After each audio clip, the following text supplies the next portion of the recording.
Doctor,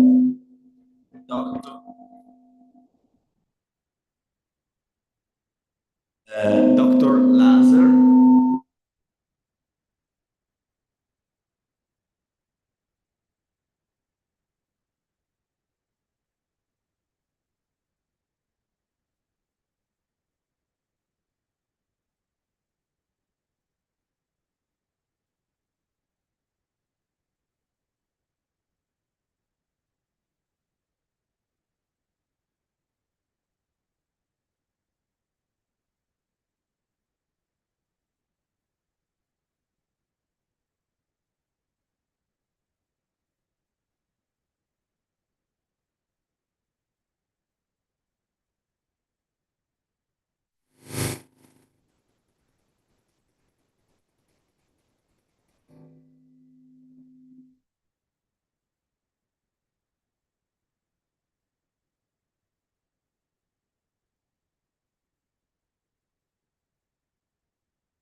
Roast.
Look at this.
a book on not meaningful work, but he's using a lot of meaningful work literature to criticize it, basically, because he thinks it's desirable but not realistic under capitalism. And yet, there's a lot of political philosophical approaches that provide a normative framework, a stretching goal, as Ruth Geoman says, how work ought to be structured in order to be meaningful and in order to foster well-being and support the flourishing of people at work. They admit, or most of them admit, that waged work as it is now organized in most industries and occupations is not meaningful. But they say we can get there, and we need a vocabulary in order to criticize working conditions and in order to support the formation of meaningful work. Now, Duncan Galley, of course, is not a political philosopher, but he's a sociologist. But the point is, from the political philosophy perspective, that meaningful work is emerging from objective conditions. So in opposition to organizational behavior scholars and management scholars, meaningful work emerges from an organization of work that allows workers to, to participate in this decision-making, to apply the skills that they have accomplished and acquired in their education and training and on-the-job training, and therefore an environment that respects the person and provides a dignified environment where they apply the skills. So they're moving away from the individual experience, and yet there is one notable thesis that has influenced us very much in our work, and that comes from Susan Wolf, who is not working on meaningful work, but on meaningfulness, the philosophy of meaningfulness. And she says that meaningfulness emerges when subjective attractiveness meets objectively valuable goods and practices.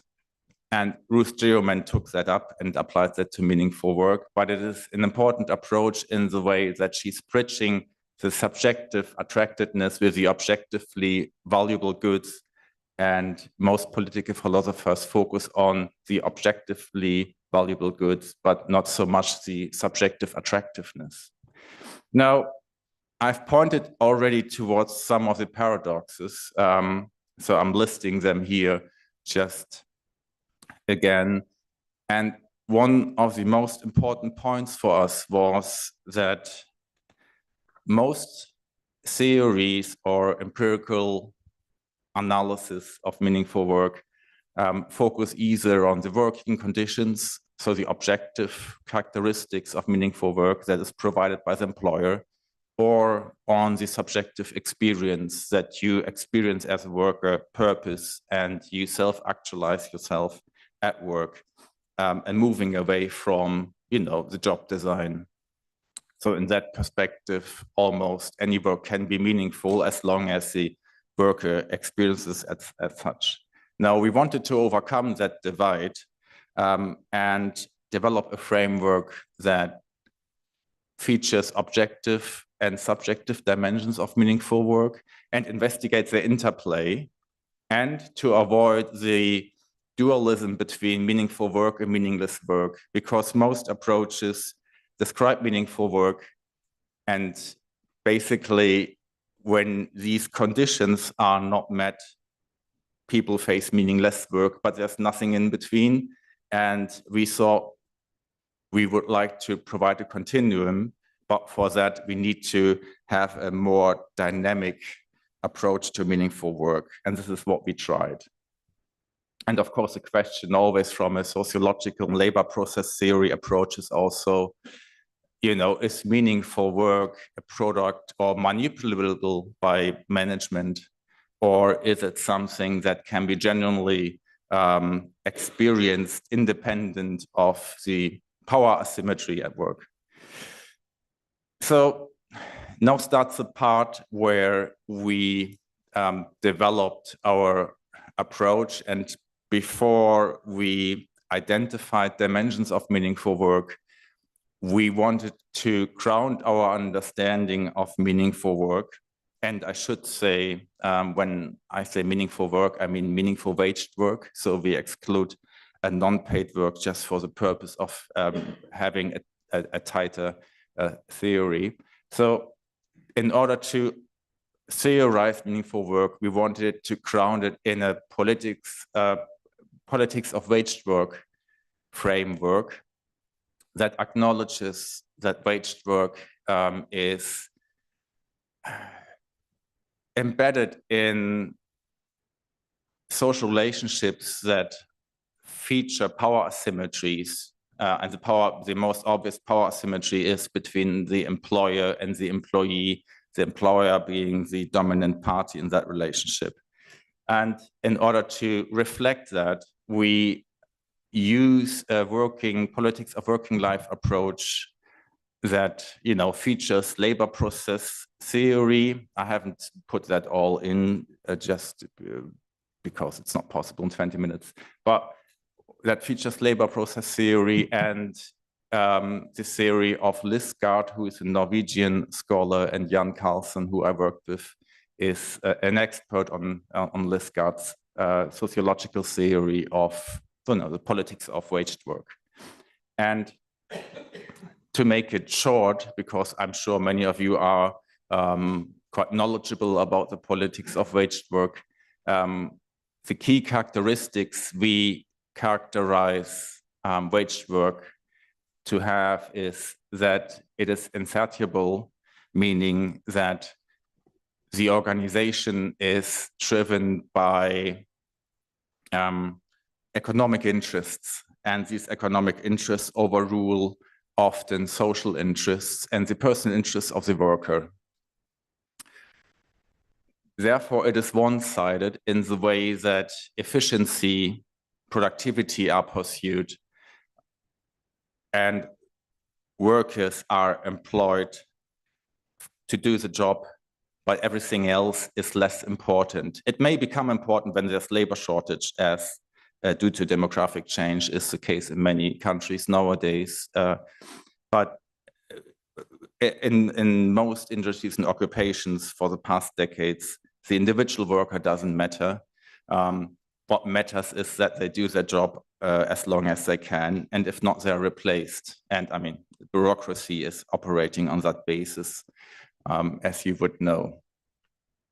And yeah, as I said, these dimensions are very similar and go together.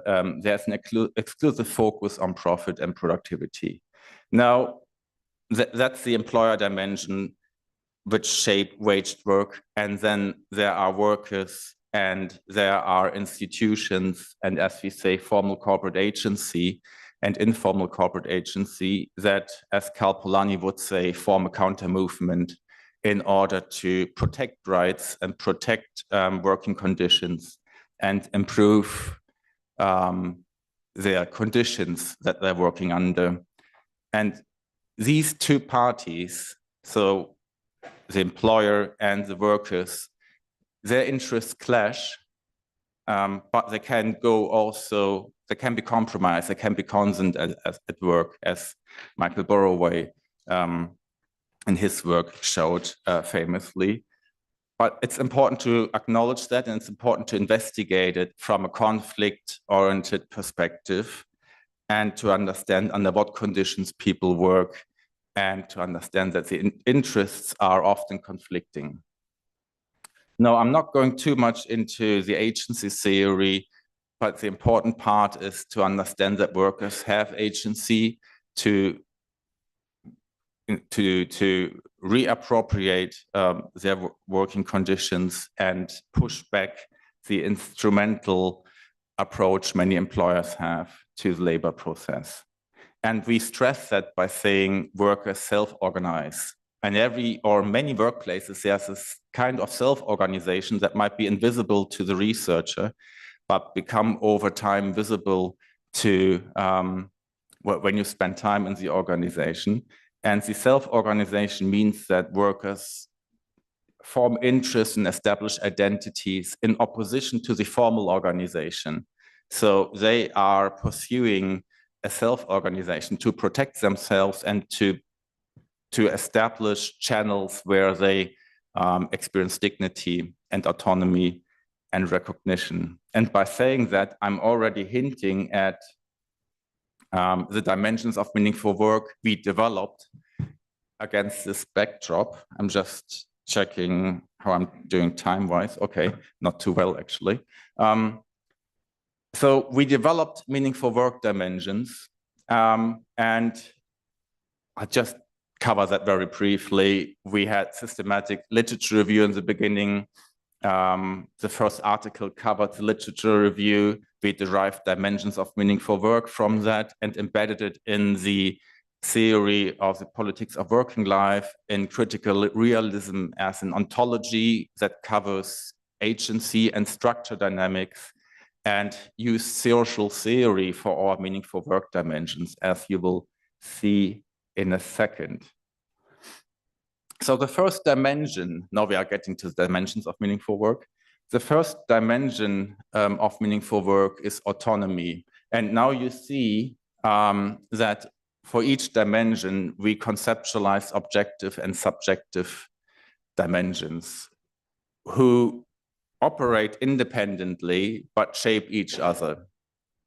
Now, we identified 3 overarching meaningful work dimensions, and each has 1 objective and 1 subjective dimensions, making it 6 meaningful work dimensions. I'm covering them briefly. I think objective autonomy is something that is probably something that you're quite familiar with. You will find it, or you can identify it when you talk about job discretion, about autonomy at work in the sense of the sequencing of the working tasks, about the opportunities for participation in decision-making.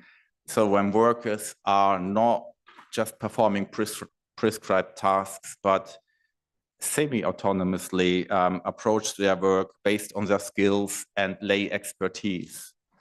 Now, autonomy, especially in the way Ruth Geoman defines it as freedom from domination, is hard to achieve under waged work. This is why we call it rather relative autonomy.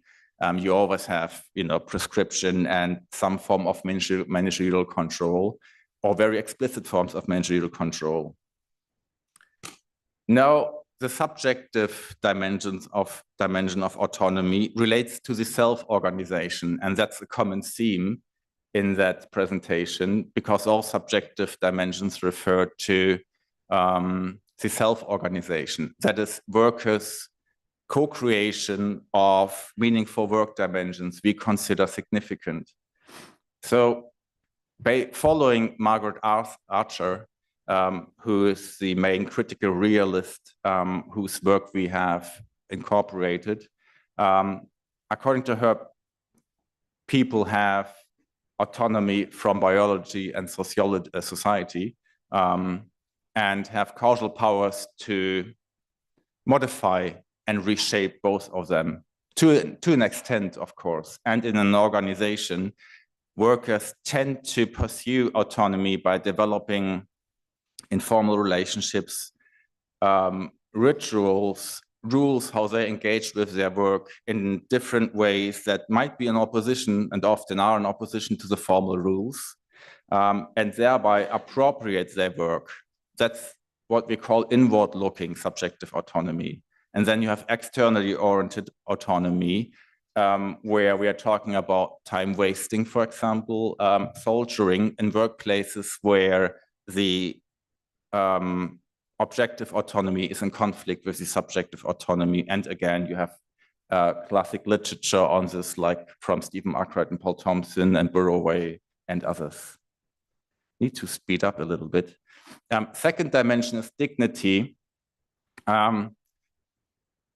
Again, the objective dimension of dignity relates to working conditions, and the basic point is that workers need to experience themselves at work as trustworthy, responsible, and competent. And working conditions need to buffer the marketization of work by providing job stability and providing pay that allows the worker to secure their livelihood. So we're talking about different conditions that offer respect to the worker for what he or she is doing and to protect them from volatility, the volatility of markets. The subjective condition, again, is a product of the self-organization of work and an intersubjective product where worker experience dignity because of their web of mutual reciprocal relationships. So you can find that in organizations where there's worker solidarity that can result in strike, but solidarity is also visible in, the everyday work where people support each other, engage in gift exchanges, in daily support and cover-up that allows them to experience dignity.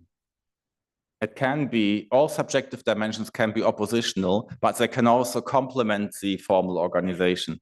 That's an important aspect, I think, to mention. And then the third and last dimension is recognition. Here, unsurprisingly, Axel Honneth is one of the main academics who we focused and relied on. And an obvious ingredient of objective recognition is the experience of the worker as an equal bearer of rights. So labor rights that you can take recourse to and be the subject of, respect therefore. And 5 minutes left, okay.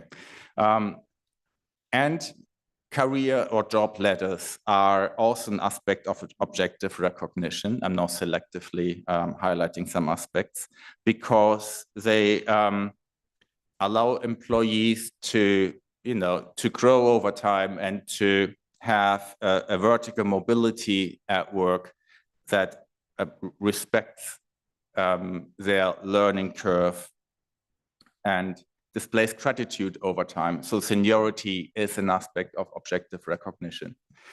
The subjective recognition is a product of workers appreciating their belonging to the self-organization, because the self-organization just doesn't exist just like that. It takes a lot of effort for workers to invest in it. And it is not given in many workplaces. Self-organization doesn't exist because it needs time to grow. Workers need to develop a community of coping, as Marek Kochansky would say, where they can develop a bottom-up culture in which they feel appreciated, independent of their performances. Right? So what is appreciated is the belonging to that community of workers, not the individual performance. And this is why meaningful work and the subjective dimensions are co-created. It's not an individual experience, as maybe label of subjective would you expect it to do, but it's a co-creation, a collective accomplishment that can be stable, but of course always under attack when organizations change and performance management, for example, individualizes workers. Okay, and now 2-3 more minutes approximately. 3 minutes. Yeah, okay. That's kind of almost the final. I might not make it to the actual final, so I'll call that the final of the presentation. So we have these 6 dimensions. We identified them, we reconceptualized them, and then it was a matter of bringing them together, right? Because as I said in the beginning, we wanted to have a dynamic approach to meaningful work, a continuum of meaningful work. And we think we accomplished that by relating the dimensions to each other and developing scenarios using the theorizing technique of property spaces, which Jan Carlson is an expert to. Basically, you're putting dimensions in relation and then develop outcomes. And we developed 5 scenarios of meaningful work. The first being a very unlikely scenario, which we call strong and balanced meaningful work. When all dimensions are fulfilled, you have a formal organization with good, robust working conditions that support the worker and respect the worker. Plus, you have a self-organization that is respected in its own right, and management does not try to appropriate that. You have strong and balanced, meaningful work. And the further down you go, the less meaningful work becomes and the more fragile. I think for me personally, the cases 2 to 4 are more interesting because they show the struggle that workers experience at work to hold on to meaningful work, to create meaningful work in the face of insecurity or managerial abuse or working conditions that are far from ideal. And so, for example, we have weak and unstable meaningful work when only X1 and X2 are met, which means only the objective conditions are met. Why is that weak and unstable? Because there's no self-organization that actually co-creates this meaning, and therefore it's only given by management. So you could think of professions, highly skilled people who work under great conditions, but in an individualized manner. So good conditions, but for some reason, as job satisfaction research shows, not as meaningful. Constrained meaningful work means when you have, I'm coming to close, when you are, have a strong self-organization, but you are lacking objective meaningful work conditions, and the self-organization, so the subjective dimensions, appropriate and try to co-create and recreate meaningful work dimensions. And one of the cases are, for example, refuse collectors or bus drivers who have some spaces for autonomy at their work. Often they don't have, their job lacks reputation. Sometimes it's stigmatized even, or dirty work, as some researchers would call it.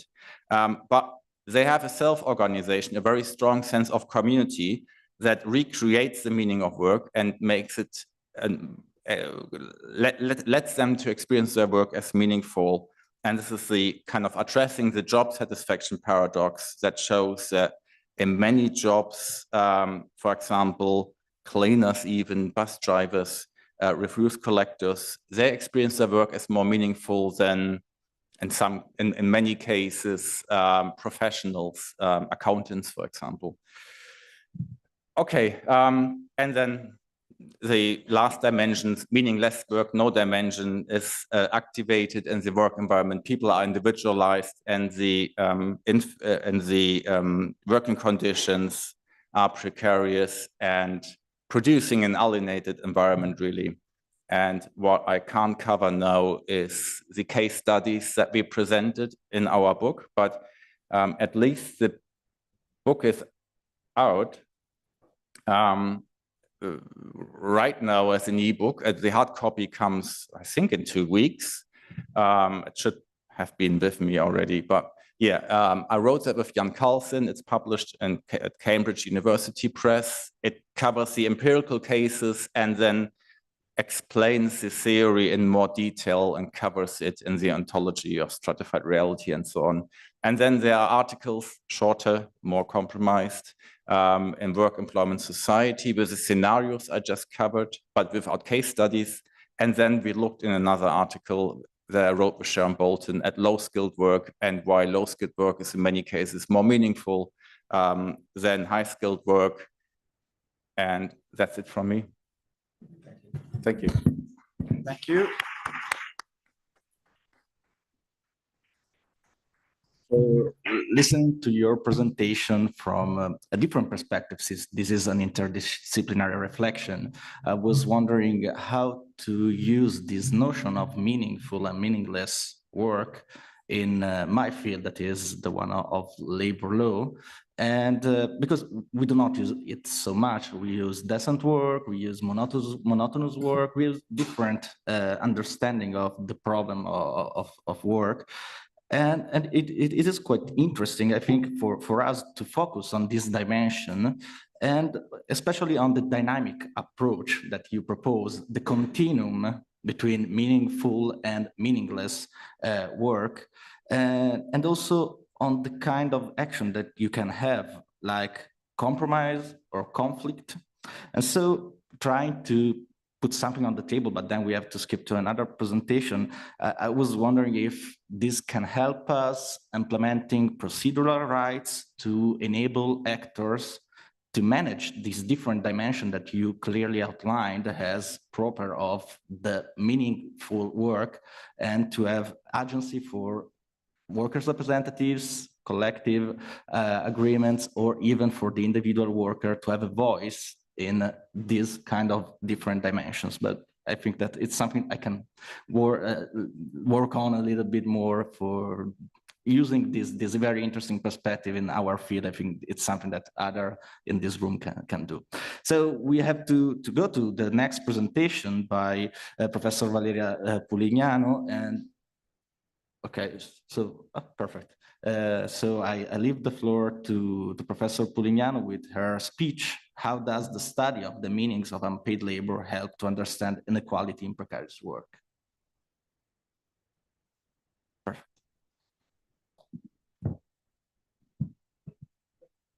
Can you hear me? Yeah. So is the microphone okay? Yeah. Yeah, I think it's good.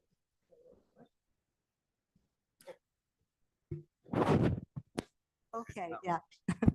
Thank you very much. And I'm really pleased to be following the presentation of Knut Lasser, because my work is really also using very much the kind of objective and subjective framework regarding not the meaningfulness of work, but particularly drawing attention on the meanings of something which is in fact unpaid labor.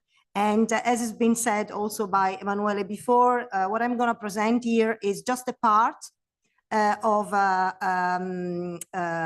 book also, which is at the moment ongoing with Oxford University Press being ready hopefully next year, and which is in fact based on an ERC project which started in 2019 and has been basically a project working at trying to rethink the category or the kind of theme of precarious work.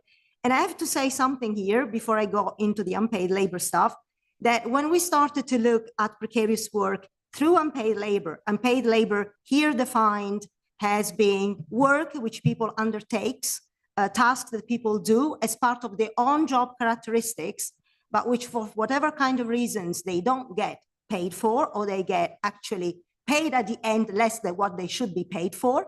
So when we started this work and we tried to look at assessing the extent to which unpaid labor could be used as a category to understand precarious work, we ended up with something different, which is in fact understanding inequality in precarious work, which means basically that unpaid labor, the way how we analytically and theoretically understand it here for the understanding of inequality in precarious work is very class-based issue. So I go back to sociological understanding of class, which here makes a lot of sense.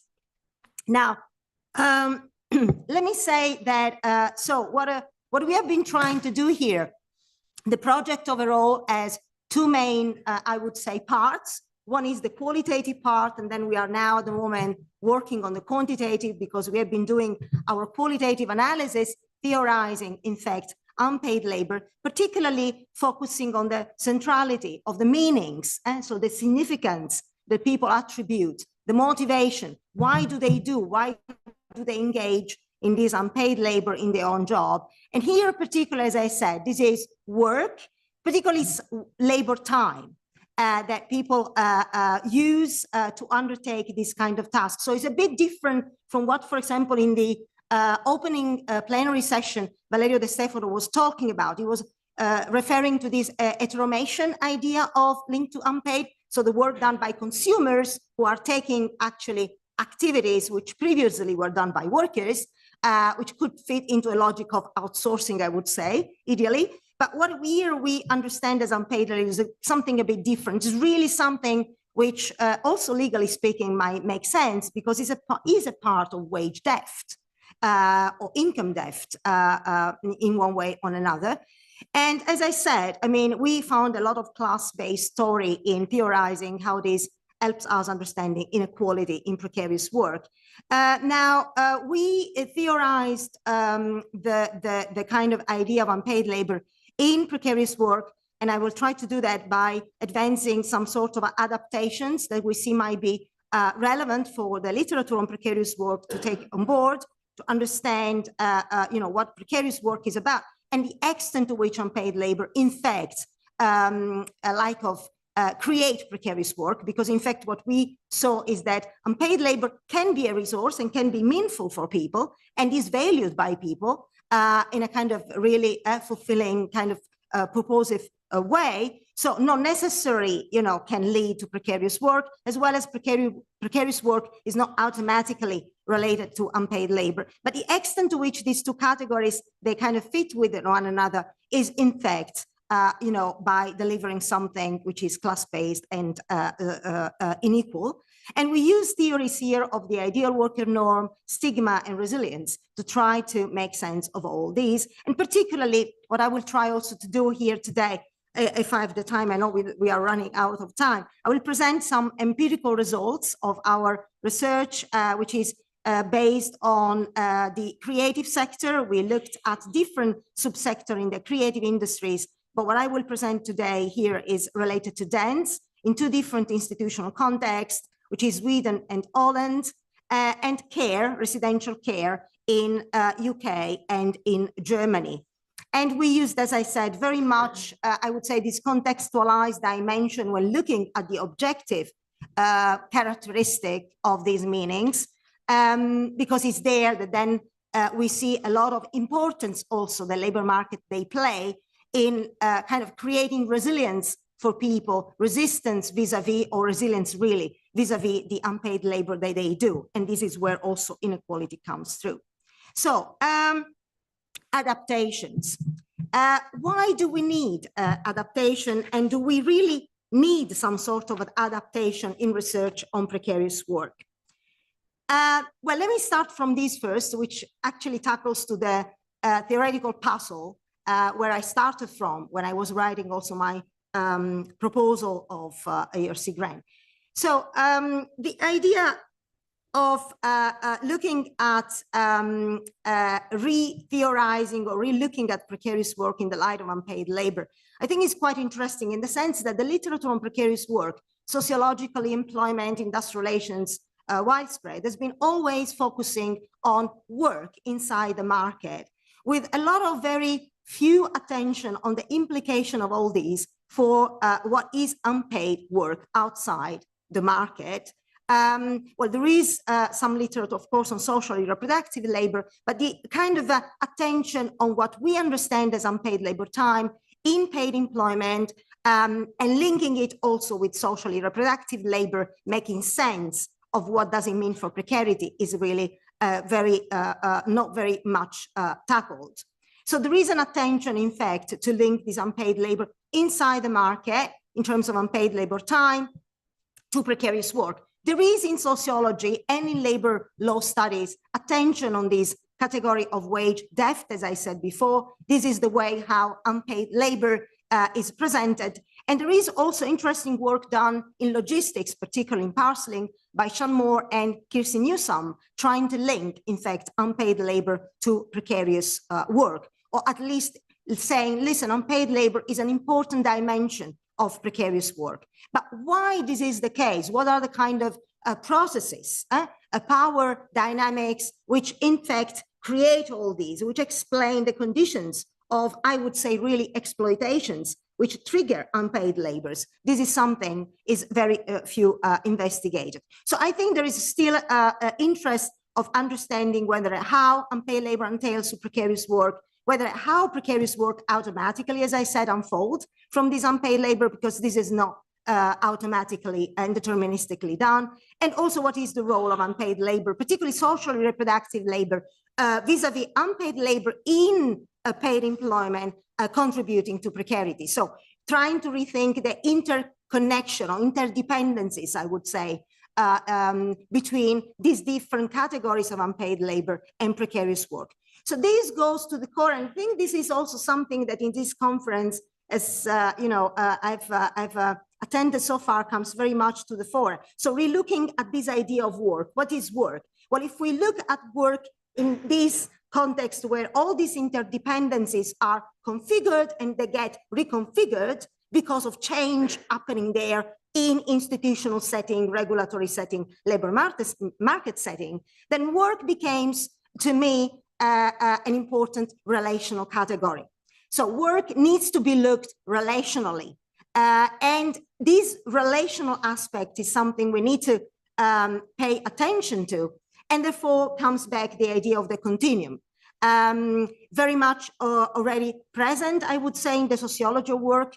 Particularly Miriam Glucksmann has been doing interesting work on this, looking at work as a relational category where you have this, continuum. And, to me, this means a lot in trying to, how do we position unpaid labor time inside the market, in paid employment with, a precarious work, and the unpaid labor socially reproductive outside the market.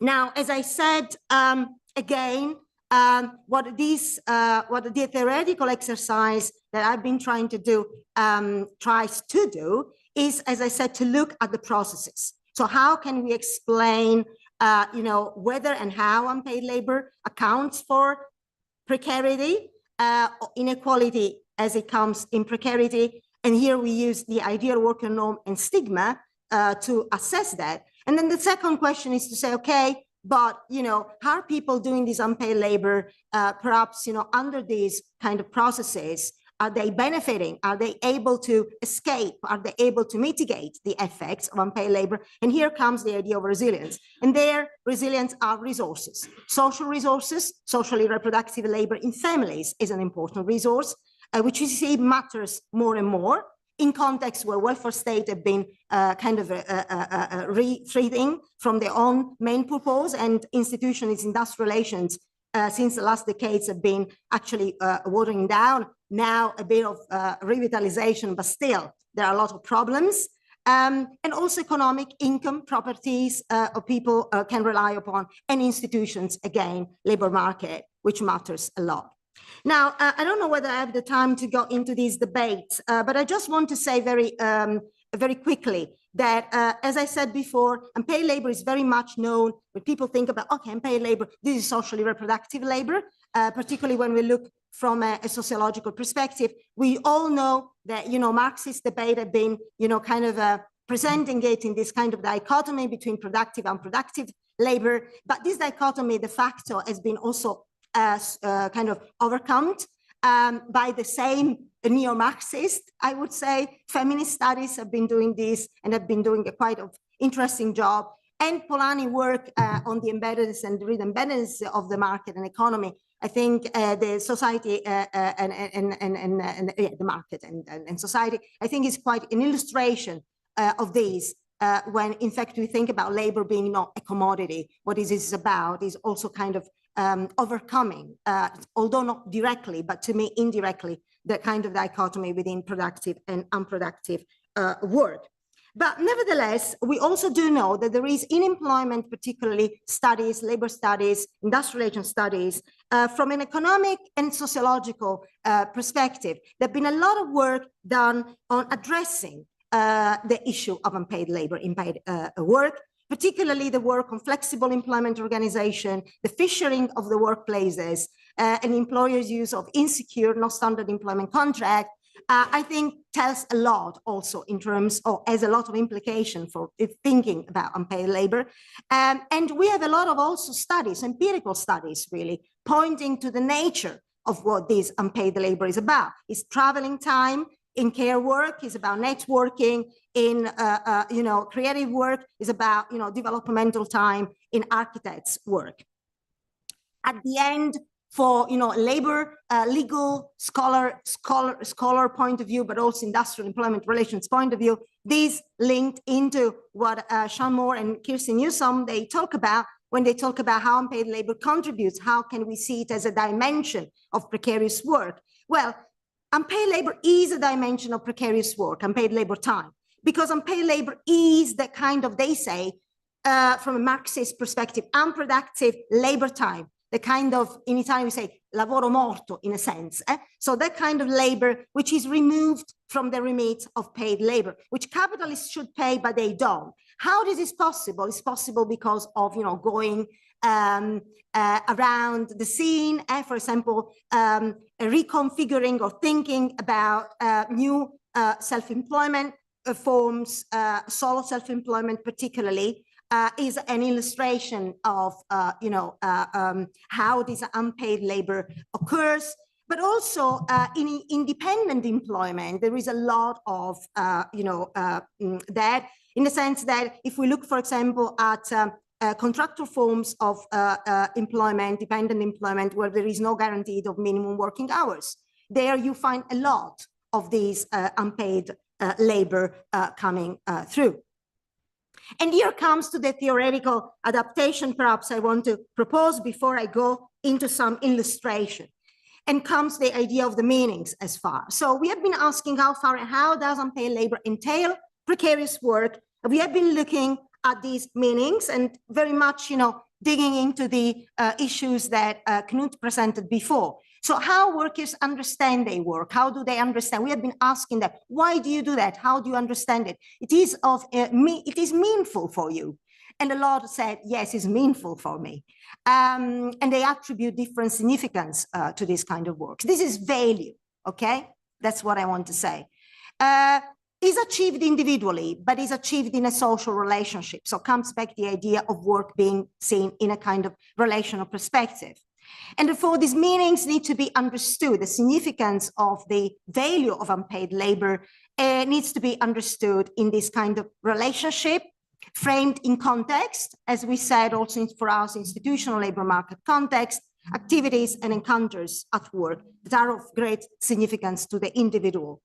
And of course, here it's not only about respect, it's about recognition, it's about dignity, it's about mutual esteem, but it's also about power. And in fact, the processes when, we have kind of theorized, why do people do that? The kind of power dynamics comes on board.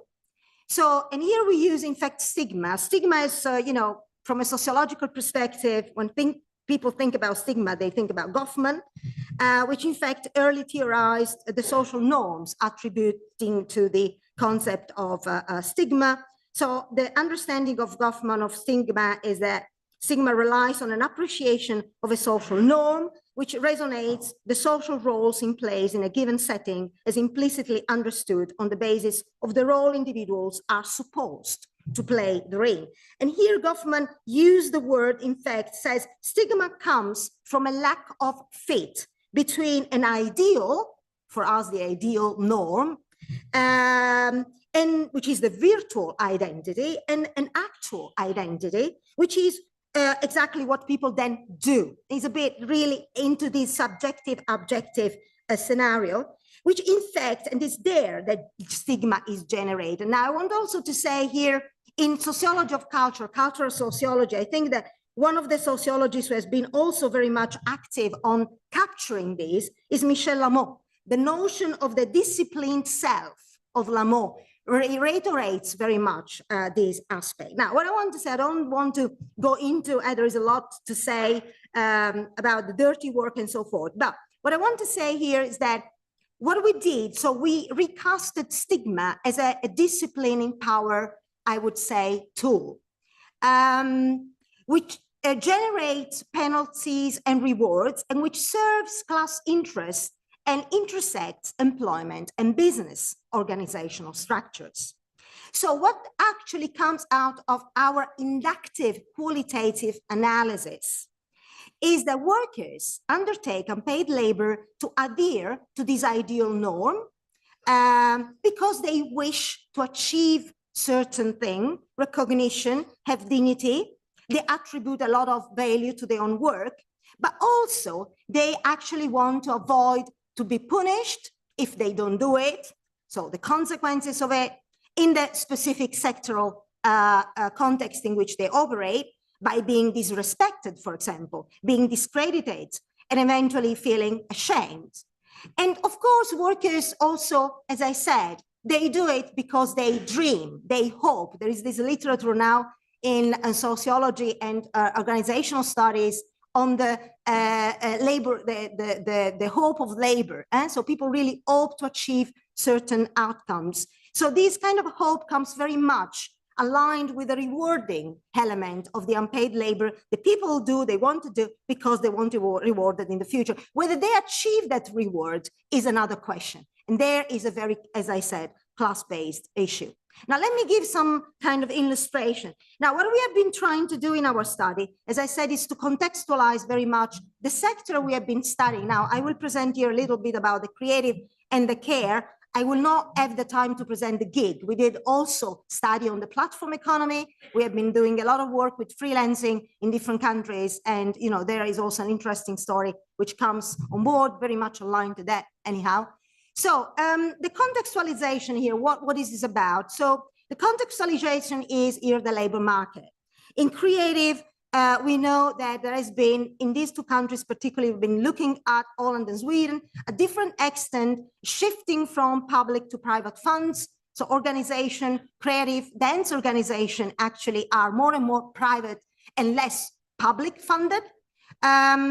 There is a reduction of state funding. For example, also small, you know, little organizations, they are struggling to achieve what they want to achieve.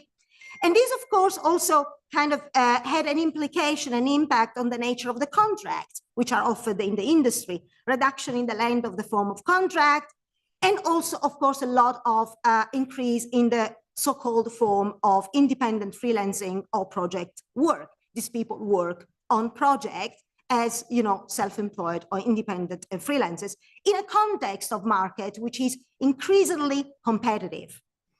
The case of care, I think, is probably more known, residential care, you know, a lot of marketization, a lot of privatization also there, a lot of outsourcing of social care to private sector, much more prevalent in the UK than in Germany, I would say. In Germany still, you know, marketization is there, but is a bit more in comparison to the UK. Another story.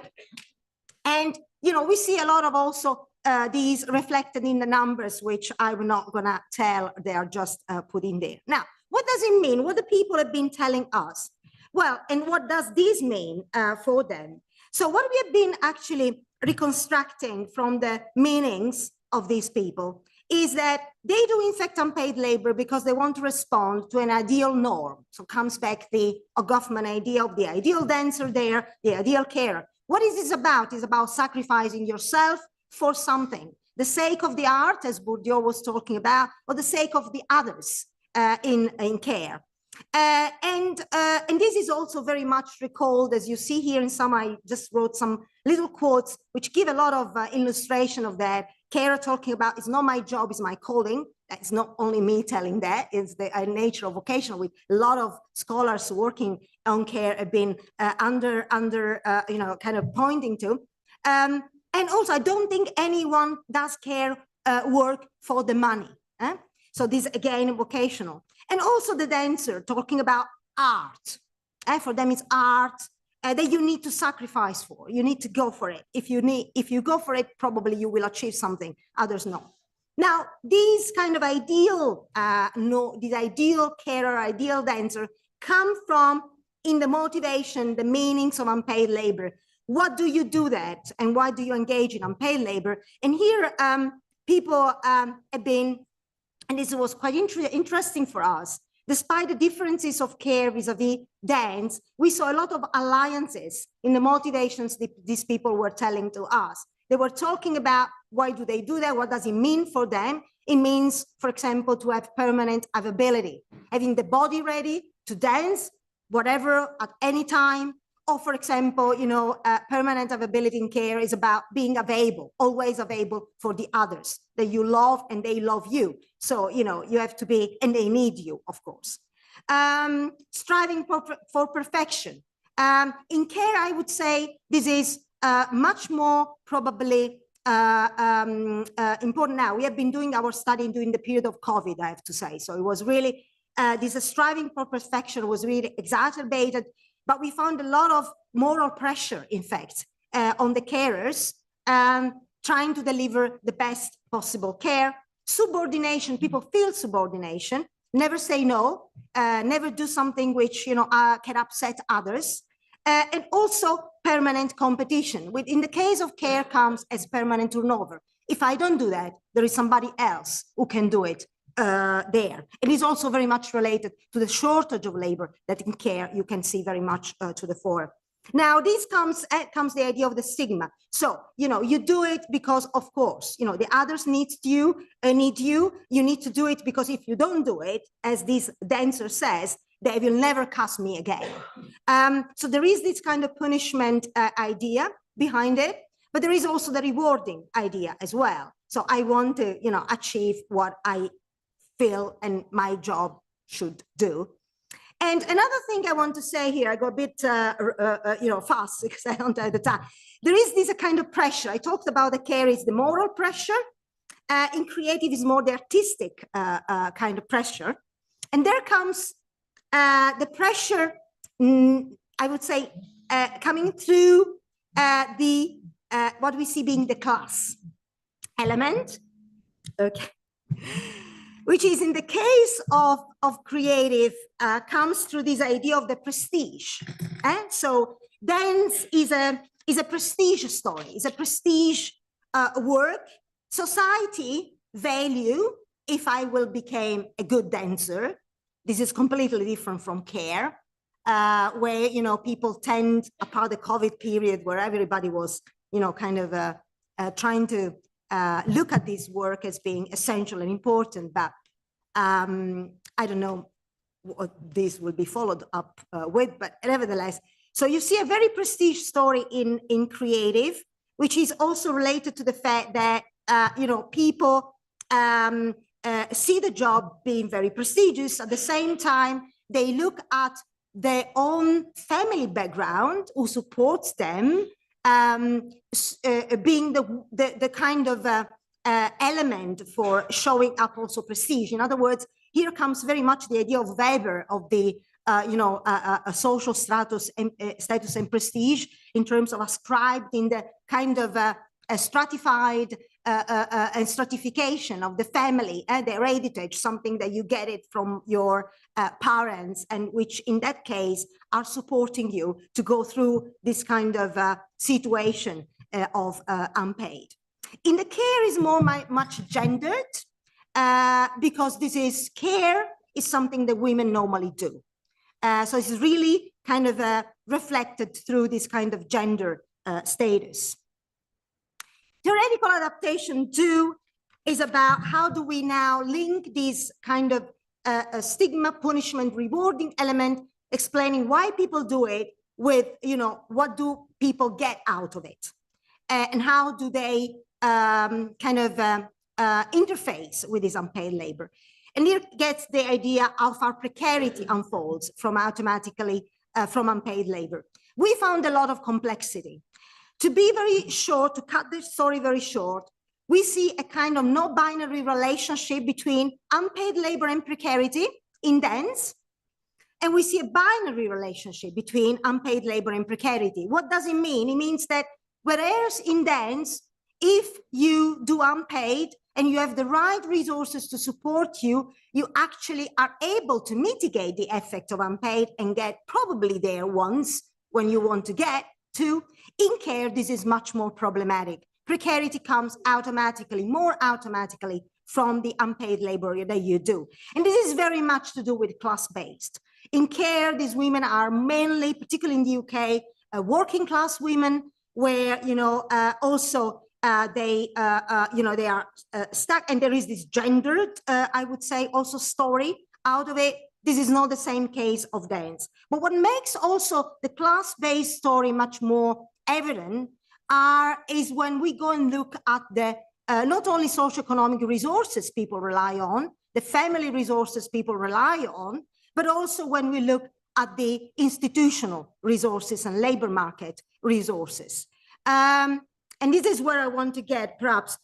In other words, we see a lot of diversity between, for example, institutional context where, for example, self-employed people get some protection, social protection out there. For example, in Sweden, self-employed dancers, they have a possibility to get access to social protection during periods of unemployment, as either they are employees or they are self-employed people.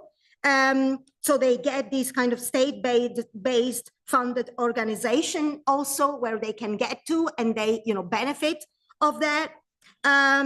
This is not automatically the case in Holland, and we see that this creates a lot of distinction. In other words, the people think about how they are able to create and build the resilience vis-a-vis the unpaid labor they do. So labor markets, that's what I want to say, matter a lot. And they also matter a lot for care. Also here, although we see a much more dependency between doing unpaid and precarity, we also see an institutional, resource story there, which comes very much, for example, in childcare. Women telling us that they have limited access to sick, maternity benefits, social protection. This is particularly the case of the UK in zero-hour contracts in comparison to Germany, but also the childcare, the expenses private childcare, which doesn't give them opportunity to, to create resilience vis-a-vis this unpaid labor. And I would stop here. So thank you very much for attention. Thank you, Valeria, for broadening our understanding of unpaid labor in employment, because we went beyond the traditional understanding of unpaid labor in employment. And for us as labor lawyers, but for anyone working on labor-related stuff, it's very important. So we have a lot of food for thoughts from your presentation. We have to go to skip very fast from the last presentation, from the last keynote speech by Professor Sestrek. And so I want to leave the floor to him. And do you want to manage? Okay, yeah. Can I get this little cheese here? Is it the? Oh, yeah. I think somewhere Okay. here. Thank you. Thank you. I'm always trying to follow Albert Einstein's good advice, namely to make it simple, but not too simple. You never know where you are on this. I start with a discussion, the context of a discussion that is now current in many industrialized countries, namely on labor shortages in low-skill, low-wage employment, restaurants or wherever. We know it everywhere. I've seen it everywhere. My research assistant and I, research assistant, I just have one, unfortunately, and we put that problem to Chat GPT and tried to find out what he or she, one doesn't know, has to say on it. It turns out that she didn't even understand the problem. So what is the problem?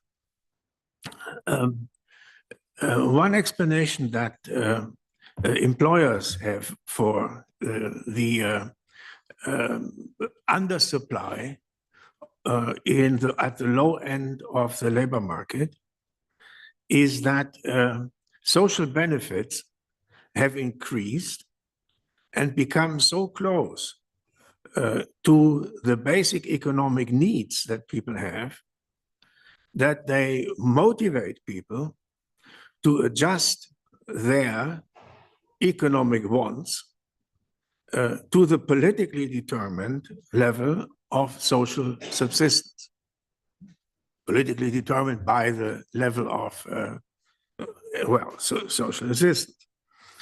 Now, for progressive sociologists, that's a touchy theme, yeah, because we are wedded to a Protestant view of the worker, which is the worker wants to work,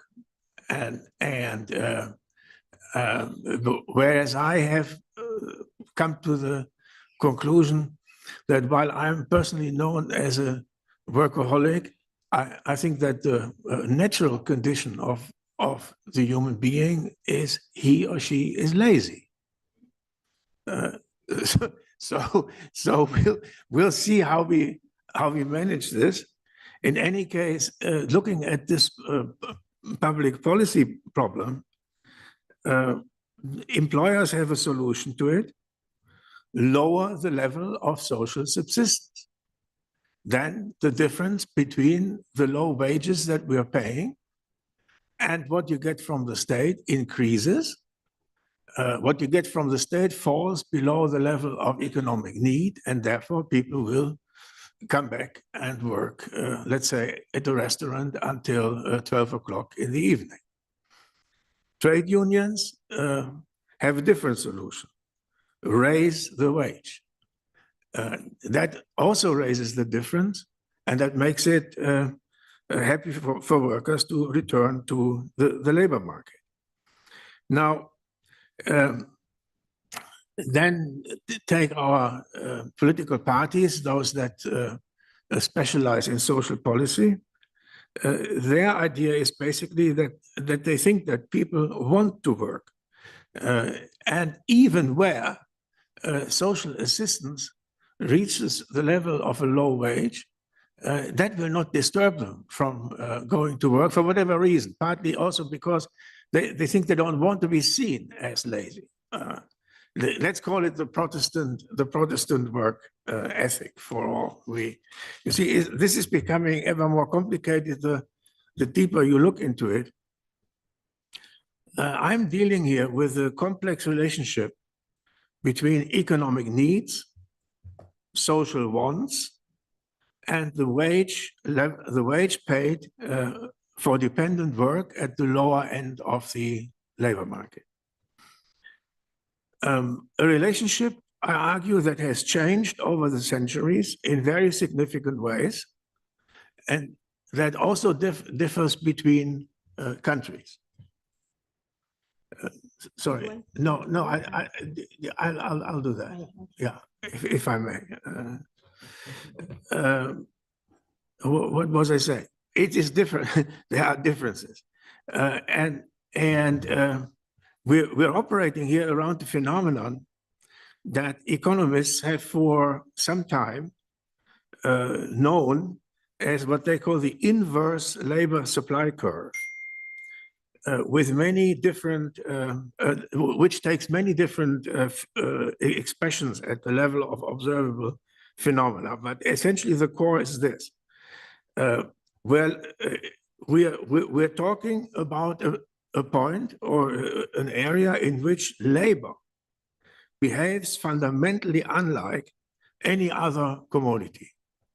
You can say the humanistic or human part of labor economics. Normally, if the price of a commodity increases, the supply of that commodity increases as well. Bananas, for example. If the price of a commodity declines, then the supply of the commodity also declines. Fewer bananas. No, you don't produce them anymore. But for labor, this does not apply, at least at the extreme ends of the relationship between wage and work. That is the labor market. And at the upper end of the labor market, supply may decline as the wage increases. People just have enough cash. Yeah, you can observe. I can observe this in my family, where there are several medical doctors, and they just think that a little less wouldn't hurt, and then they refuse to be promoted, so to speak. So at the upper end, but the upper end doesn't interest us here so much. The lower end is interesting, where supply may increase as the wage declines. How is that? The perverse supply curve of labor. Because if the wage falls below the economic need, then people, or below what people define as their economic need, then they deliver more labor to the labor market, because they need to come back to their to their, you could say, income level. Yeah. With Max Weber, you can call this a traditionalist economic behavior. Tradition defines what you need, and you adjust your behavior either by working more or by working less in order to match your income to what you think you need. Yeah? Whereas a dynamic perspective of your own economy means that you put in whatever you have in order to get more and more and more and more. Yeah. So at the lower end, I need what I need, and therefore must work more as employers pay me less. Or if I can get what I need, I can work less, even with, or even not work at all. History, peasants, for example, function like that. But more interesting, this is a phenomenon that Marx found when puzzling about about English economic history. And unfortunately, economists and sociologists are not very keen on history, but it is sort of extremely interesting. And unless you have already read these few chapters in the first volume, I can only recommend them to you, although today nobody reads them anymore. A conflict between two rationalities in relation to labor committed to the market. Now we can move on here. Yeah.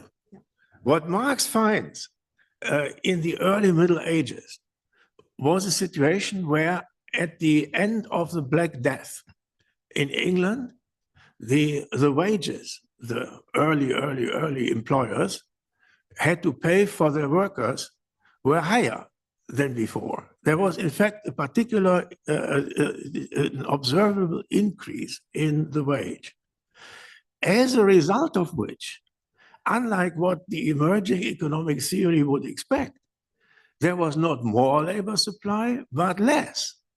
And that in all peasant societies moving into a labor market society, always the same, up to the present day on the southern half of the globe. If you get more, you work less. Why? Because on Friday evening, which is what Marx's sources describe, on Thursday evening, they had enough money. And so they wouldn't appear for work on Wednesday. In Germany, the idea, it was even the fact that sometimes they wouldn't appear on Monday because they were too drunk during the weekend. So they were unable to return to work, which is what in Germany was called the Blue Monday. And blue in jargon means drunk. Yeah, the Blue Monday. So then the Elizabethan government in England took an interesting measure. They limited the wage per hour in order to increase the supply of labor to the labor market. By law, You were not allowed to pay more than that and that, which sort of compressed the wage below the economic need. And so the traditionalists sort of worked more. Yeah. You can describe the history of capitalism and of modernity in terms of a huge re-education process from this kind of medieval laziness to our modern industriousness. That is in English, or the same thing. You are an Israel, you are industrious. Yeah? Which is, I don't want to go into much detail here, which is absolutely important for capitalism, that workers work more than they need to reproduce themselves. That's the so-called surplus value. Listen, the concept hasn't been used until now, but that's what it is. The price of labor must be lower than the price of the product of labor, and it is this difference that is called the surplus value, which is appropriated by the capitalists in the capitalist production process. 200 years old, so don't, or 150 years old, so don't worry about it. Yeah. Then you see an interesting conflict between two rationalities, a modern one and a traditional one. The traditional one, minimizing the resources expended for a given result versus maximizing the result derived from expending the resources on hand. These imply two different work ethics, a traditionalist one and a modern one. And then you have sort of two economic cultures, which I call subsistentialist, oriented towards static needs, my subsistence, and expansionist, oriented towards dynamic wants. ChatGPT couldn't understand this, so it is obviously complex. So then in the history of labor markets, very nicely shown in the English tradition, you move from maximum wages to increase the labor supply, that is to ceiling on wages by law to increase the labor supply. As the labor movement begins to organize, you move to minimum wages, that is wages that have to be paid in any case in order to limit the labor supply, and that is in the battle about the working day. Yeah, chapter 13 or something in the German edition. I can only really recommend it. It is fantastic economic history. Yeah. So the enduring substantialist temptation, I say, and the needs in capitalism to suppress it in order to accommodate capitalist growth, this is something that we can observe over the history. I claim, from having studied labor for 50 years or so, that the subsistentialist temptation is a permanent enemy of employers. Yeah, and everything you hear about motivation, about this and that, everything is about how can you get these people to work more than they are being paid for under the contract. Yeah. How can you get these people to stop being ambitious, what have you, supermarket cashiers? How can you stop them from exhibiting this unconstructive behavior and keep them working hard? Yeah. All kinds of things you can do. So very briefly, I'm coming to my end. Marx and beyond, suspending the substantialist temptation. Where's my little machine? Here. Yeah. Wait. Yeah. Here we are. Here we are. So in the book, the big book on labor, that nobody reads anymore. So he describes this historical process from violence, slavery, enclosures, maximum wages, minimum working hours, criminalization of vagabondage, the workhouse. And so England was hell. Polanyi describes this also. You don't have to get to a Marxist in order to understand this. Yeah. People had to be forced to be conscientious wage laborers. Nobody wants to be a wage laborer. You would rather determine yourself what you do. Yeah. But then comes the next situation. What he in the best part, one of the most amazing chapters of this book, here we are, is this, where in the 1860s, Marx sort of looks at what had become out of this historical sequence at his time. And there he has a theory which very much like Weber's routinization of charisma. It is the routinization of violence.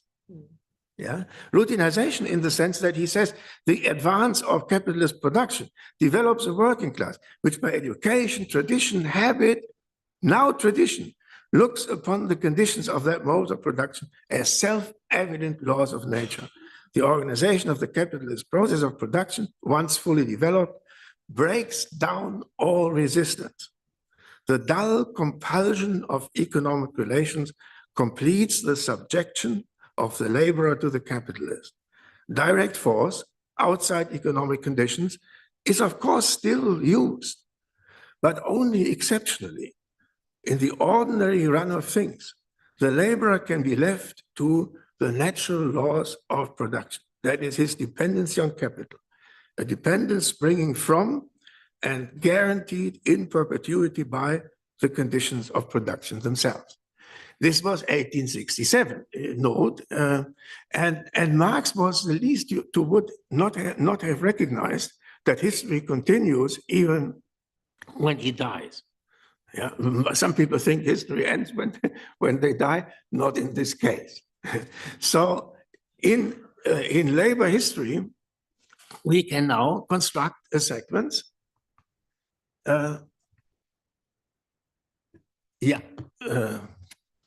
Where are we? No. Yeah. We can now construct a sequence of developments.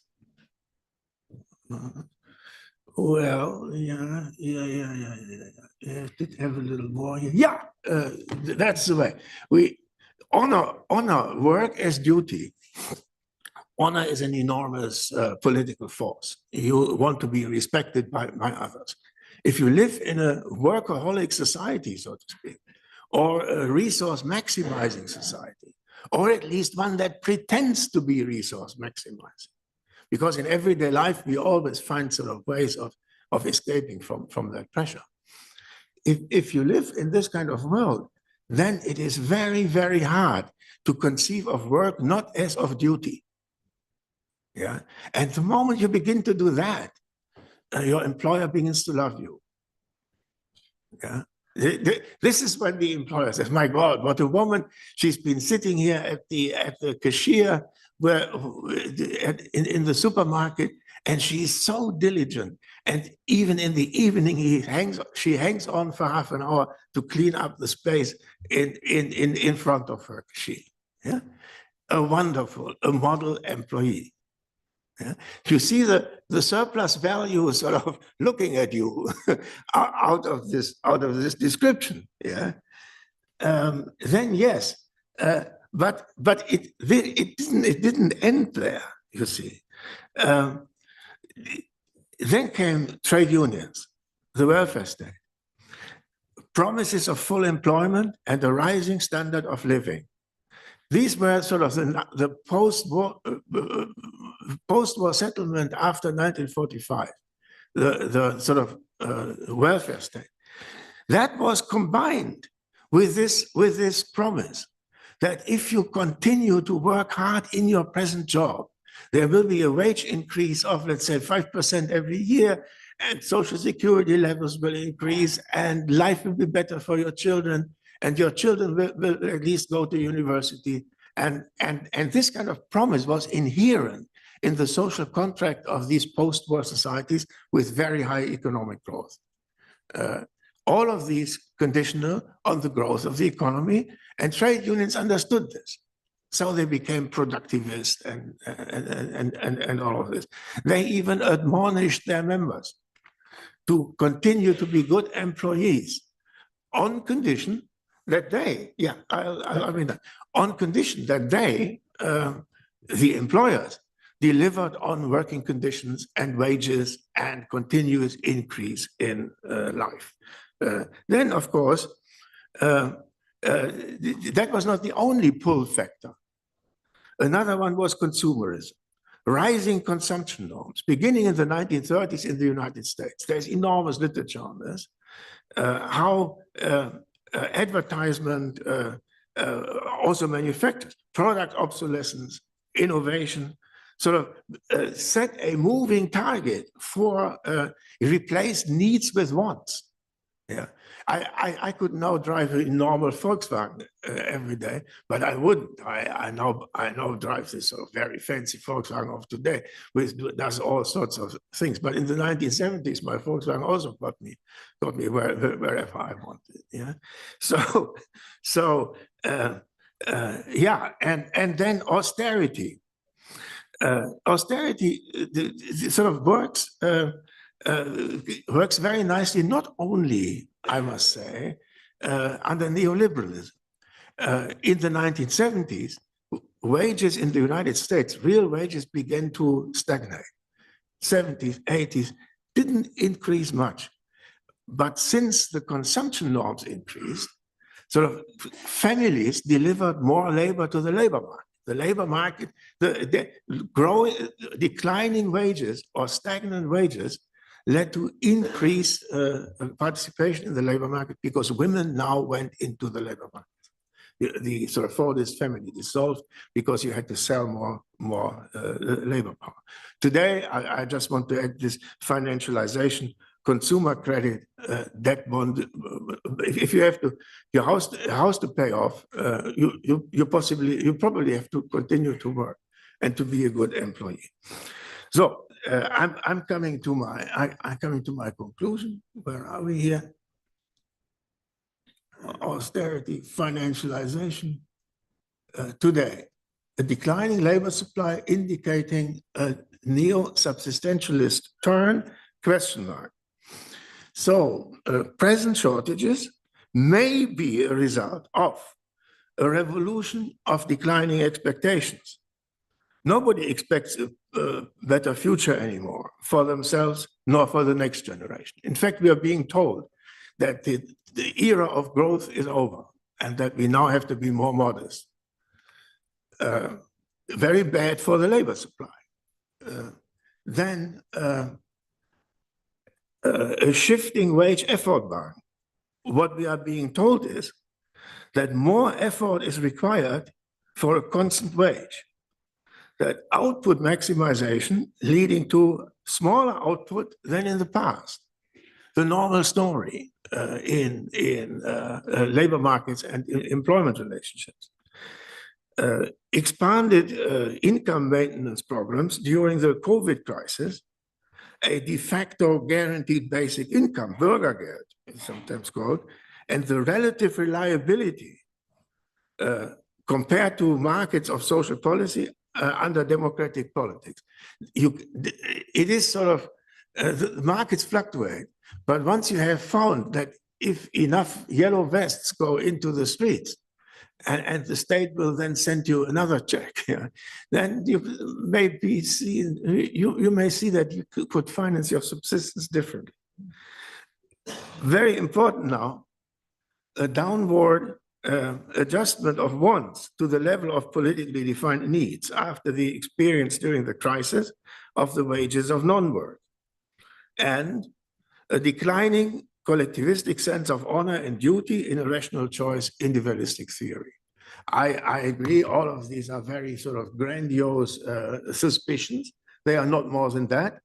I have argued, for example, that the workplace is one of the last places where you can have some sort of social integration with your colleagues. And the workplace is also, for example, for most people today, the place where you meet nubile friends, and where you can find your spouse or whatever. So these are sort of countervailing power. The low wage is being balanced by the possibility to meet nice people. Could also be. It's another thing. But I would argue that in ChatGPT didn't understand it, that these things must be included in the discussion of the future of low-paid work in our societies, and how these jobs can be filled in the world that has evolved from Marx to today. Thank you. Thank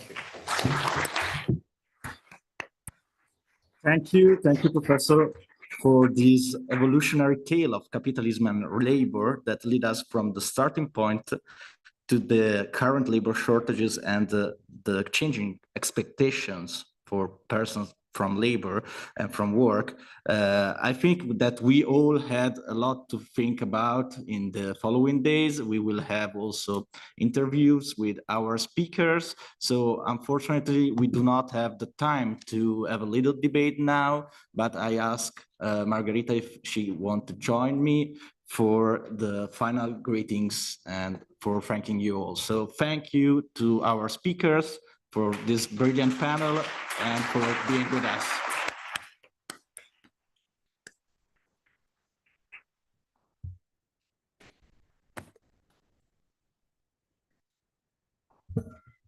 So in these 3 days, intense days, I can say, we have tried to enable room for the reflections and contribution on the different aspects that affect today's meaning of work for people and their identity, our identity. A comparative and interdisciplinary approach accompanied us in order to deal with all the facets of and the issues at hand. As mentioned also by Francesco Seghezzi on Thursday, we committed to making this conference again free and open to anyone. So speakers and participants are not required to pay any fee to join us. This is only possible thanks to our sponsor, supporters, and other partners, which enable us to organize events having global reach. Notably, a special thanks goes again to the World Employment Confederation. They not only support this event on the financial side, but also contributed to its design as content partner. Moreover, mention should be made also to our sponsors and to the Cielo Laboral Network, who really allows us to organize this global reach event.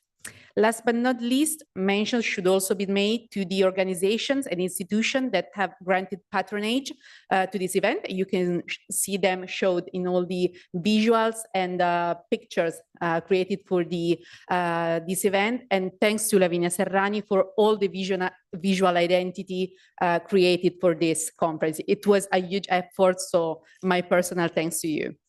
So in renewing the invitation to follow ADAPT's initiatives and attend the next edition of the conference, I should provide you with a short technical note on the forthcoming social program. So for those who have registered, the meeting point to board to the bus is 2:30 p.m. in front of the so-called Madonna delle Grazie, which is in this exactly street where this conference venue is. So now you are free for lunch. I recommend punctuality, and then also ask Lavinia for helping me with the message in Spanish. I'll go with the Italian one just for the practical information. Per chi si è registrato al programma sociale di oggi pomeriggio, il punto di incontro è in via di fronte alla Madonna delle Grazie alle 2:30. È esattamente in questa via, il numero 13. Per pranzo, il pranzo è libero. Mi raccomando la massima puntualità per partire per la visita di Brescia. Grazie ancora e un applauso ancora ai relatori di questa sessione.